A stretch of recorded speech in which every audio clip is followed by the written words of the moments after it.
Bonjour, j'ai invité cette semaine Jean-Marie Andrieux, professeur de médecine qui étudie les maladies du sang, pour faire avec lui le point sur les recherches contre le sida.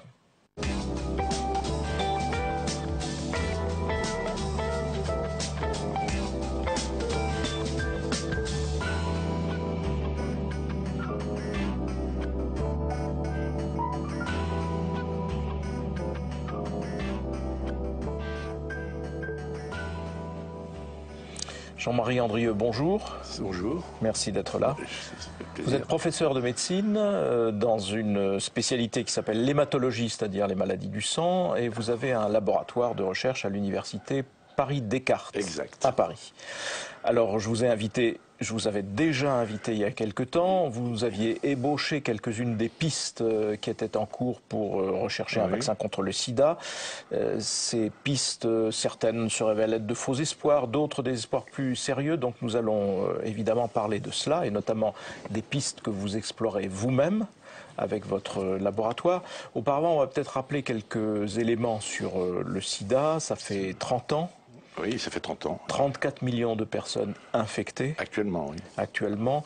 Et toujours, malgré l'innovation qu'ont été les trithérapies, là il s'agit des soins, des médicaments qu'on donne, oui. Toujours à peu près 1 700 000 personnes qui en meurent chaque année. Oui, oui. Ça se déplace un peu, si vous voulez. L'Afrique se stabilise enfin grâce aux mesures de prévention et de traitement. Par contre, la Russie, l'Asie du Sud surtout aussi, Bangladesh, Inde, Philippines. Pakistan, Philippines, sont touchés les uns après les autres par des épidémies auxquelles ils ne s'attendaient pas et donc auxquelles ils doivent faire face maintenant, bien sûr. Donc l'épidémie de sida continue, exact, oui. Et continue de se développer. Elle se développe en se déplaçant. un petit peu. Alors, en 1997, le président Clinton avait promis un vaccin dans les 10 ans. Oui. Les 10 ans ont passé, toujours pas de vaccin. Exact. On va évidemment y revenir. Entre-temps, il y a quelque chose comme 10 milliards de dollars qui ont été consacrés à la recherche. Donc on ne peut pas dire que la recherche soit inactive, elle est largement financée. La réponse est oui, oui. Surtout américain. Alors ce que je voudrais avec vous, c'est qu'on regarde d'abord, au fond, qu'on rappelle peut-être très brièvement les mécanismes qui font de cette maladie un fléau.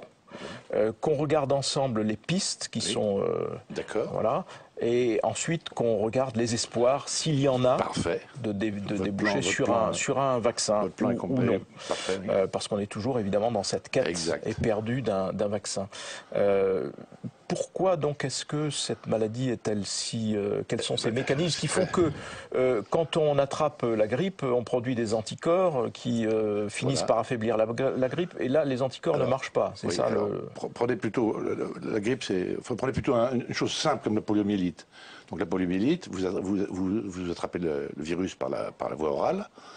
Et puis, donc, vous avez éventuellement la maladie, soit sous forme de crampes, de choses pas très graves, une grosse grippe musculaire, soit sous forme de paralysie, qui peuvent entraîner la mort. Hein. Oui. Donc, au bout de 10 ou 15 jours, les anticorps contre le virus de la poliomyélite, le système immunitaire se met en marche, s'active, s'hyperactive, et les anticorps sont produits. Et donc, ces anticorps viennent attraper le virus et qui disparaît. Donc, vous avez eu la maladie, parce que vous n'avez pas eu le temps d'avoir les anticorps avant, hein. Donc vous avez eu la maladie, elle a pu être mortelle éventuellement, sinon vous êtes immunisé. Vous êtes donc immunisé, c'est-à-dire que la prochaine fois que le virus rentrera, les anticorps sont postés un peu partout dans le sang, dans les muqueuses, et donc dès que le virus rentre, tac, il est attrapé, et il est neutralisé. Voilà. Donc c'est très simple. Enfin, c'est très simple, c'est comme ça. Alors maintenant, qu'est-ce qui se passe? Ça, c'est les principes de base de ce qu'on appelle l'immunologie. Et c'est ce sur quoi reposent tous les vaccins qu'on a inventés depuis que les vaccins existent. Voilà. Alors donc, depuis Jenner 1796 jusqu'à maintenant, tous les vaccins qui existent, la totalité, sauf le BCG qui est un peu à part, la totalité produisent des anticorps à peu près identiques à celui que la personne produirait elle-même si elle était infectée. Donc pour les anticorps, donc on vaccine les gens, ils produisent des anticorps, et donc dès que le virus arrive, toc, il est neutralisé immédiatement. La totalité des... Alors, voilà, c'est comme ça que ça marche. Sauf que sur le sida, qu'on a observé à la fois, alors il faut peut-être le préciser d'entrée de jeu, parce que c'est à la fois sur l'homme et sur les singes. On y arrive.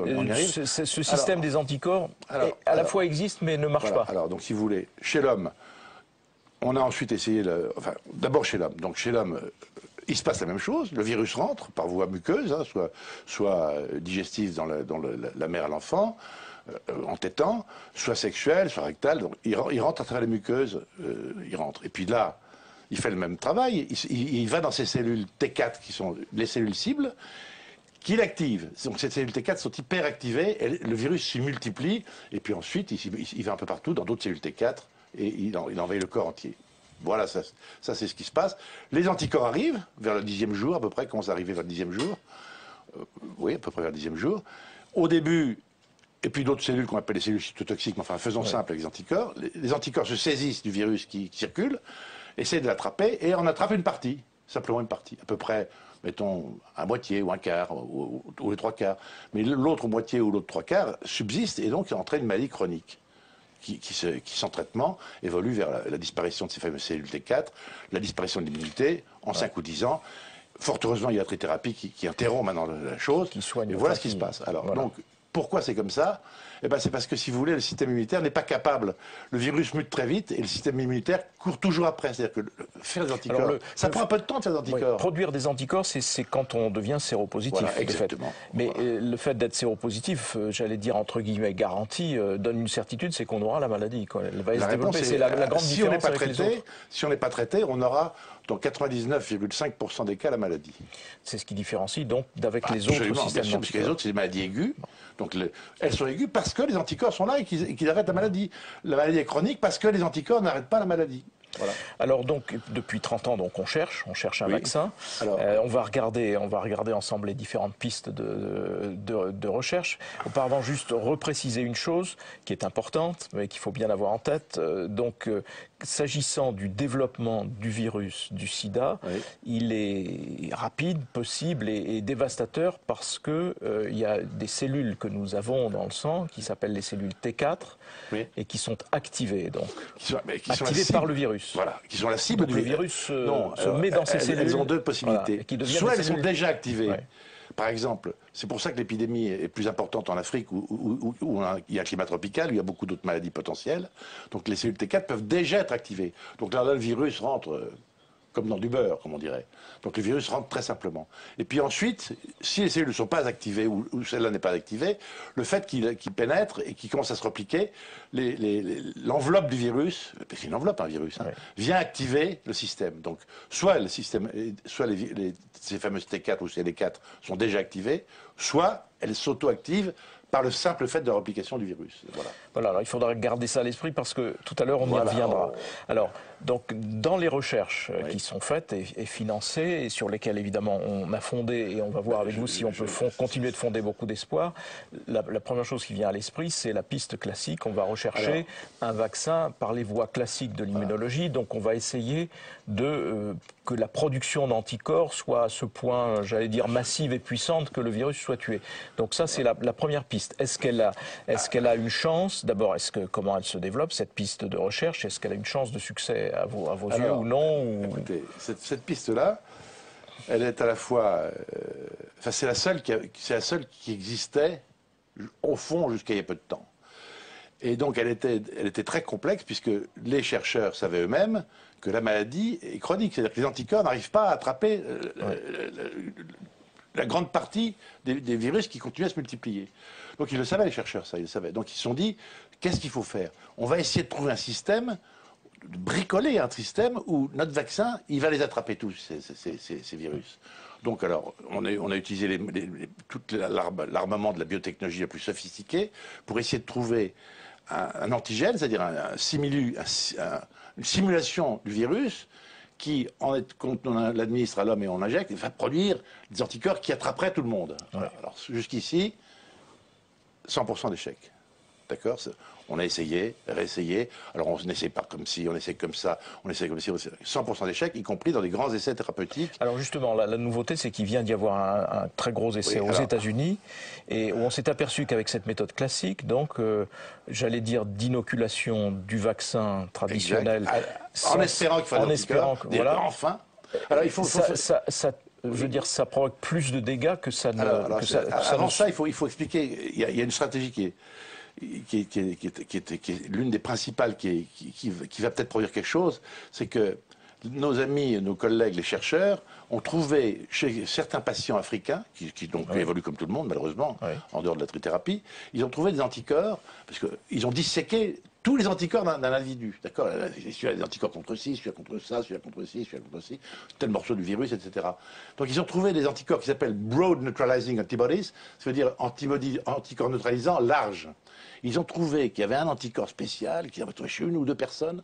Il semblerait que cet anticorps soit capable d'attraper tous les virus. Malheureusement, il est en quantité insuffisante pour faire son rôle, et en affinité, c'est-à-dire en puissance de feu, insuffisante aussi. Donc ils se sont dit, on va essayer de trouver qu'est-ce qui dans le virus a généré ces anticorps. Donc c'est un travail gigantesque, titanesque. Donc ils ont trouvé probablement la partie du virus qui génère ces anticorps. Ils l'ont reconstitué tridimensionnellement.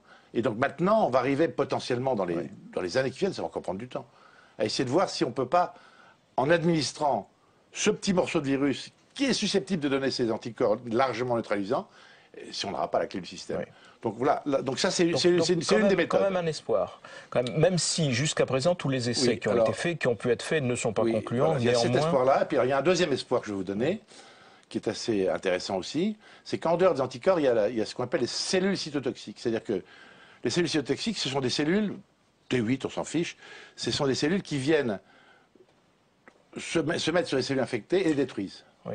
Donc ça, c'est la deuxième piste. On va chercher à tuer les fameuses T4. Voilà. Alors, donc, les T4 infectés en espérant qu'on les éradique. Voilà. Donc on trouve un système, on invente quelque chose. Il y a un type qui s'appelle Piquer, ça n'a pas d'importance dans la discussion, un Américain, qui a constaté ce que tout le monde sait, que les hommes infectés par le virus SIDA font de très mauvaises cellules cytotoxiques. Ils font de très mauvais anticorps, ils font aussi de très mauvaises cellules cytotoxiques, ce qui amène à la persistance, à la chronicité de la maladie. Il a vu, au fond, que quand on utilisait un autre virus, le CMV, pour ne pas le nommer, le cytomégalovirus, le cytomégalovirus entraînait de très bonnes cellules cytotoxiques. Excellentes. Alors il s'est dit, mais peut-être que ce que je pourrais faire, je vais glisser un morceau du gène du virus HIV, VIH, dans le génome du virus CMV. Et puis je vais administrer ça va faire une sorte de vaccin, et ça a probablement un peu marché. C'est-à-dire qu'il a fait ça sur les singes, on va revenir dans 15 secondes après, il a fait ça sur les singes et il s'est rendu compte qu'il y avait un singe sur deux qui avait l'air de contrôler son nombre de cellules infectées. Donc il y a ces deux pistes. La piste des anticorps neutralisants larges à explorer et la piste des cellules cytotoxiques où on essaye d'utiliser un autre virus porteur qui, lui, en fait des bonnes. Voilà. C'est ces deux pistes qui existent actuellement. Ce sont les deux pistes qui sont explorées. Alors maintenant, explorer chez le macaque. J'y arrive. Voilà, c'est ça. Donc, donc le macaque, si vous voulez, est un excellent modèle. C'est le modèle, si vous voulez. Alors il y avait le macaque indien, le macaque chinois, mais ça c'est marginal. Donc maintenant, tout le monde travaille sur le macaque. Pourquoi? Parce que les similitudes biologiques sont telles que... Non, si vous voulez, entre les deux macaques, il n'y a pas d'histoire. On a pensé que le macaque indien était le bon modèle parce que beaucoup de gens utilisaient le macaque indien, puis après on a utilisé le macaque chinois, on a vu que c'était plutôt un meilleur modèle. Bon, c'est marginal.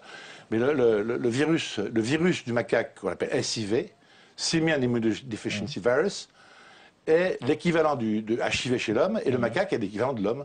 Donc à peu près sur tous les éléments, c'est la pathogénèse de la maladie elle-même, c'est-à-dire que quand on administre le virus du sida du singe, au macaque, il évolue de la même façon que l'homme, avec les mêmes infections dites opportunistes au bout d'un certain temps qui est plus court. Au lieu de faire soit une médiane de 10 ans, c'est une médiane d'1 an et demi à peu près. Ces fameuses cellules T4 du macaque s'activent de la même façon, et d'ailleurs on utilise les mêmes réactifs d'ailleurs pour cibler les cellules T4 du macaque et de l'homme. Donc tout est à peu près similaire. C'est explique que tous les tests qui sont faits universellement sont d'abord dirigés sur ce singe-là avant de pouvoir passer à l'expérimentation par l'homme. Avant d'arriver à l'expérimentation. Voilà. Avant d'arriver à l'expérimentation sur l'homme. La réponse n'est pas oui. Il y a des collègues aux États-Unis, nombreux, qui ont d'abord essayé chez l'homme. D'accord, avant de... Alors, attendez. Ils ont d'abord essayé chez l'homme, échec. Alors, vous savez ce qu'ils ont fait? Ils ont essayé chez le macaque ensuite. Échec, évidemment. Donc, on a une espèce de preuve infernale. Là. Des deux côtés. Voilà, exactement. Absolument. Donc, je reviens, je résume. Donc, première piste, l'activation des anticorps. Il y a certainement un petit espoir, mais c'est long et difficile. Et les dernières expérimentations sont peu concluantes, mais bon, l'espoir quand même subsiste. Deuxième piste, on tue les fameuses cellules T4, sans lesquelles le virus ne se développe pas. La troisième, c'est un peu la vôtre, et donc c'est un peu beaucoup la vôtre, avec un collègue chinois. Avant d'arriver là, il faut que je vous dise ce à quoi vous prépariez vous-même, c'est que les derniers grands essais, il y a eu 3 derniers grands essais. Hein. Il y a eu l'essai avec les produits de Sanofi, Pasteur, entre autres, qui a montré une toute petite efficacité, très très marginale, mais uniquement chez les gens non à risque. Alors ça devenait très compliqué. Et puis ensuite, il y a eu 2 essais avec donc des morceaux de protéines virales, un virus au fond classique, hein, mais on a essayé d'optimiser les choses pour essayer de faire mieux. Hein. Ces 2 essais, l'essai STEP et puis le deuxième qui vient de paraître, ont montré premièrement, donc ça c'est des essais avec tirage au sort, hein, on prend 2000 sujets à risque. Plus que ça en Thaïlande. Ah non, ça c'est le premier, 14 500 personnes. 14 500 personnes. Mais les 2 essais, si vous voulez, qui sont les 2 derniers, à peu près 2 ou 3 000 personnes, en général homosexuels, parfois prostituées ou des gens à haut risque de s'infecter. Donc il y a un groupe placebo qui reçoit un placebo et un groupe qui reçoit les vaccins expérimentaux. Eh bien, dans ces 2 essais, on a eu une grande, une sorte de déception, si vous voulez, puisque les 2 ont montré la même chose, c'est que dans le groupe vacciné, il y a plus d'infections que dans le groupe témoin. Dans le groupe vacciné, il y a plus d'infections que dans le groupe témoin, et ça sur une période de 18 mois. C'est-à-dire que vous vaccinez, ensuite les gens que vous avez vaccinés vivent leur vie, et dans les 18 premiers mois où ils vivent leur vie, il y a plus d'infections chez les vaccinés que chez les témoins. Puis après 18 mois, il y a autant d'infections chez les vaccinés que chez les témoins. Donc c'est un double échec. Échec d'abord parce que ça ne marche pas, et deuxièmement c'est un échec presque moral en même temps, terrible, c'est que ce qu'on a cherché à éviter, on l'a produit. Oui, donc c'est quand même pas drôle du tout. Alors je vous rappelle à cet égard que tous ces essais de vaccins, le vaccin, comme tous les vaccins, active le système immunitaire. L'active pour qu'il produise ces cellules T4. Et il faut savoir un truc, une chose, il faut savoir un élément que vous ne connaissez peut-être pas, c'est que pour produire des anticorps, de façon générale, quel que soit le virus, il y a besoin de 2 types de cellules. C'est les cellules qui produisent l'anticorps elles-mêmes, qu'on appelle les cellules B, enfin ça n'a pas d'importance, et les cellules T4 qui sont là en aide. Sans les cellules T4, il n'y a pas de production d'anticorps. Donc il faut les cellules T4 qui sont activées, qui s'activent pour produire anticorps. Et donc, voilà le moment où on va arriver, je dirais, non pas à ma piste, enfin si, c'est ma piste, c'est notre travail, oui. Notre travail. Vous dites votre travail, c'est le vôtre et celui d'un collègue chinois? Non, il n'est pas chinois, il est français. Il est d'origine chinoise, mais il est français, d'accord? Ok, très bien. Il n'est pas chinois, il est français et il revendique. Il connaît très bien la France, il suit la politique de très très près, entre autres. Non, mais il n'y a pas de problème. Il est totalement français.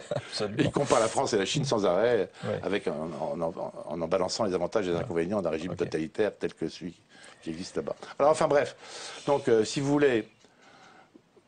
je vais vous dire quelque chose.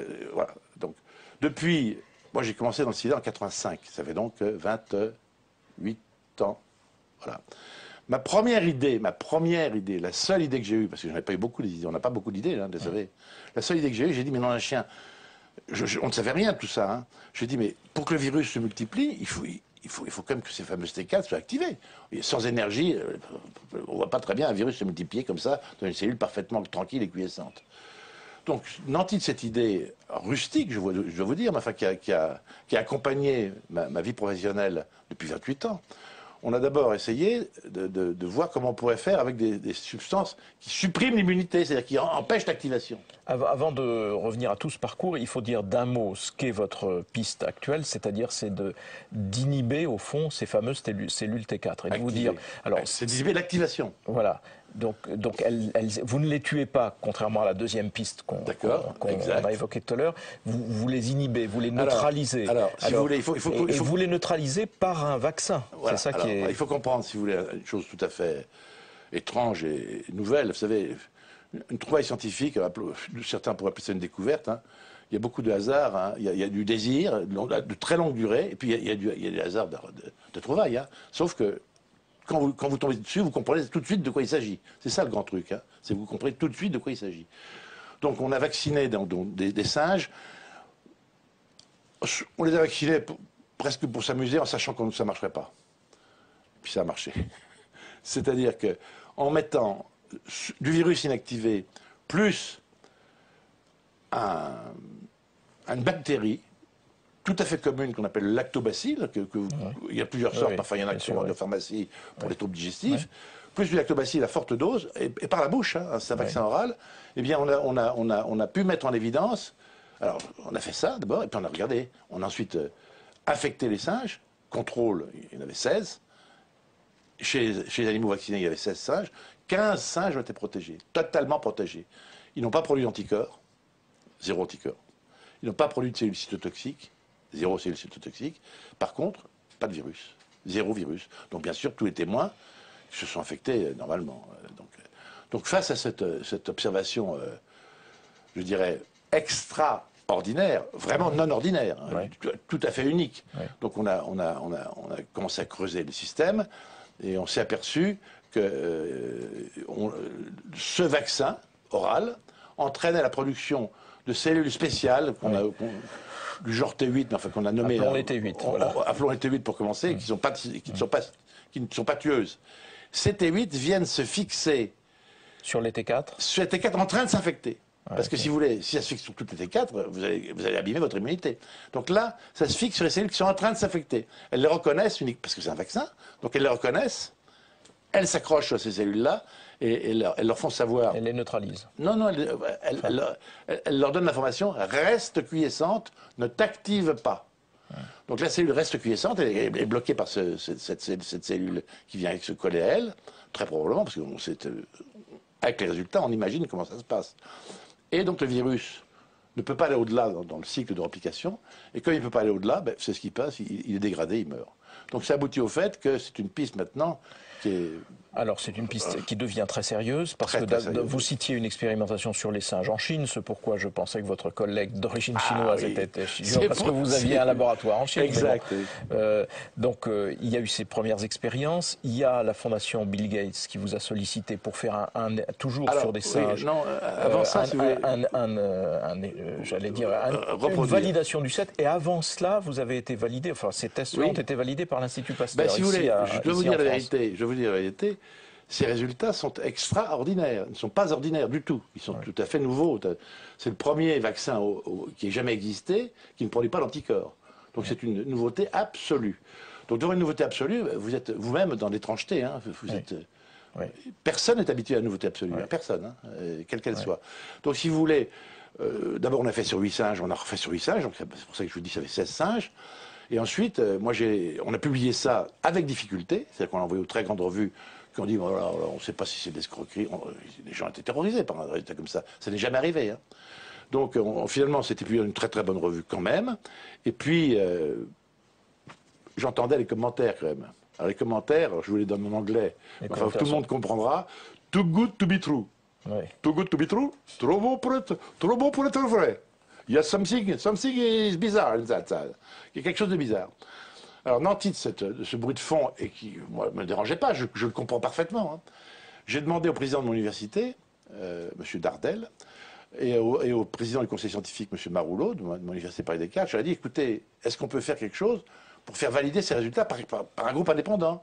Ils ont dit, on va réfléchir, et puis ils ont trouvé finalement le groupe de Pasteur, le groupe de l'Université de Pasteur, et puis donc un collègue de ce groupe qui est directeur de recherche à l'INSERM, M. Pansino, il est venu en Chine à 2 reprises. Hein. La première reprise, sous sa supervision, avec un protocole signé, contre-signé, on a administré donc du virus à ces singes dont je déclarais qu'ils étaient protégés.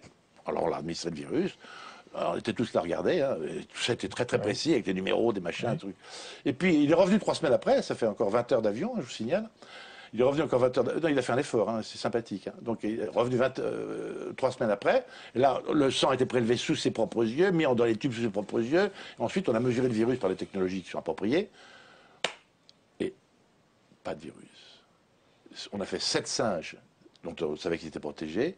4 singes témoins, les 4 singes témoins étaient infectés, et les 7 singes ont complètement contrôlé l'expérience. Donc si vous voulez, évidemment, j'ai comme une petite nuance d'anxiété. Hein. Mon collègue, le docteur Lou, lui était serein comme tout, lui, pas de problème. Alors une fois qu'on a fait ça, Évidemment, ça donne de l'ampleur au système. Hein. Donc on l'a fait savoir ici ou là, mais de façon assez confidentielle. Ce qui est important de dire aujourd'hui, parce que le temps passe et le temps presse, c'est que donc maintenant que vous en êtes là, il va y avoir des tests probablement aux États-Unis, parce que vous êtes sollicité par la Fondation Bill Gates, dont il faut se rappeler qu'elle est très active sur le théâtre africain pour distribuer des médicaments et soigner les gens, mais qui s'intéresse aussi évidemment au vaccin, qu'un autre pays d'Europe s'intéresse aussi à ces recherches et s'apprête à passer à cette fois à une expérimentation sur l'homme. Donc dans quel délai et quand pourrons-nous dire est-ce que son idée est une idée folle ou est-ce que ça marche? Non, attends, le problème est simple. Il y a deux éléments. Premièrement, nous avons trouvé, et c'est définitif, le vaccin du sida chez le singe macaque. Ça, c'est une observation définitive. Il reste que les Américains sont les Américains. Rien de ce qui est pas fait tout ce qui est fait en Amérique est bien, ou peut être bien. Tout ce qui est fait ailleurs n'existe pas. Donc, les collègues, le chef SIDA, le chef vaccin SIDA de la Fondation Bill Gates, a pris langue avec moi en me demandant si j'étais d'accord pour, je dirais, pour aider et surveiller la replication de toute l'expérience. C'est-à-dire, on prend les macaques, on les vaccine, on les infecte et on regarde les résultats. J'étais d'accord pour que ça se reproduise aux États-Unis. J'ai dit, moi, je n'ai pas d'opposition à ça. Si vous voulez le faire, à vos frais, moi, j'ai aucune opposition. Donc, c'est ce qui va normalement être fait. On est en négociation, les choses vont se faire normalement. Voilà. Donc ça va être reproduit aux États-Unis. Parce que il faut bien comprendre qu'il y a une opposition absolue des États-Unis. Absolue. Ils ont dépensé des milliards sur les pistes dont je vais signaler l'existence, c'est-à-dire, et on les comprend. Donc ils sont étranglés. Et donc voilà. Donc ça va faire comme ça. Alors d'autre part, le hasard de la vie, c'est la vie ne fait que de hasard heureux le plus souvent. Mais j'ai un collègue suédois qui suivait mon parcours scientifique depuis des années. Et il m'avait dit, dès que ton article, et il avait suivi ça très près, dès que ton article est publié, tu viens à Stockholm. Je vous ai donné l'endroit. Tu viens à Stockholm et on va au Karolinska Institut et on va essayer de voir si on peut pas monter un essai chez l'homme. Et donc, pour vous donner les dates, voilà, le 19 janvier, mon article a été publié vers le 25 décembre 2012. Et le 19 janvier, j'étais à Stockholm. J'ai fait mon exposé devant ce cénacle, une trentaine de personnes. Et donc, ils se sont tous mis d'accord tout de suite. Ils avaient déjà parlé entre eux avant pour qu'on essaye ça chez l'homme. Et donc, on prépare actuellement. Alors, rien n'est encore définitif. Les choses ne sont pas signées. Enfin, c'est en excellente voie. On prépare actuellement ce vaccin pour l'homme, qui sera donné d'abord à titre thérapeutique. Alors, on espère que le premier malade, donc ou le patient ou volontaire, sera vacciné, je dirais, décembre 2013, janvier 2014, qui est comme une lourde bureaucratie qui est légitime. On voit bien que le temps évidemment, de tous ces essais est évidemment il faut que je reste jeune, hein, vous savez. Voilà. En tout cas, merci donc Jean-Marie Andrieux pour toutes ces explications. Donc je rappelle que vous en êtes au stade où un vaccin a été trouvé par vous-même chez le singe, qu'il reste maintenant à voir s'il est applicable à l'homme avec le même succès. Probablement, donc ça, jugement d'ici dans un an en gros. Dans un an, on aura cette idée-là. Nouvel espoir donc dans la lutte contre le sida. Merci Jean-Marie Andrieux. Et pour toutes celles et ceux d'entre vous qui souhaitez retrouver les propos du professeur Andrieux, rendez-vous à tout moment sur publicsena.fr.